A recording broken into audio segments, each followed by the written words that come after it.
দেশের দক্ষিণাঞ্চলের একটি গুরুত্বপূর্ণ জেলা পিরোজপুর। এ জেলার আয়তন ১,২৭৭.৮০ বর্গ কিলোমিটার। ২০২২ সালের জনশুমারি অনুযায়ী এ জেলার মোট জনসংখ্যা ১২ লাখ। ৩টি সংসদীয় আসন নিয়ে গঠিত এ জেলা।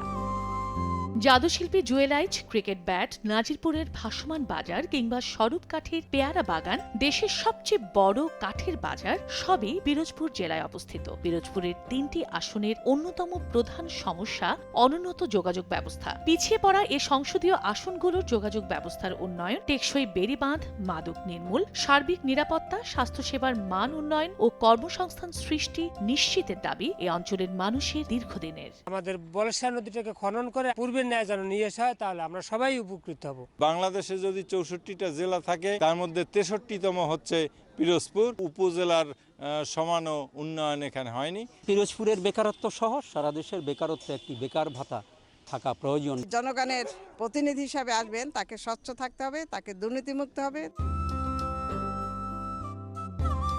এখানের অধিকাংশ মানুষের জীবন জীবিকা চলে মৎস্য ও কৃষিকাজ করে। স্বাধীনতার ৫৪ বছর পার হলেও উন্নয়নের কোনো ছোঁয়া লাগেনি এ জনপদে। ঝড়, বন্যা ও নদী ভাঙন এ জনপদের মানুষের নিত্যদিনের সঙ্গে।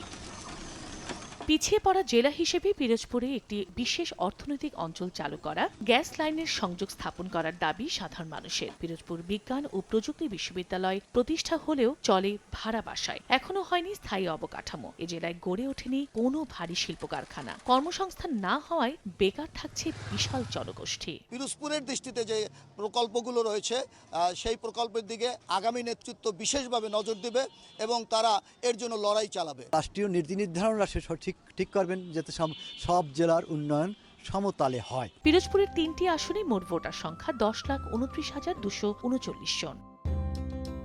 সময় সংবাদ, পিরোজপুর।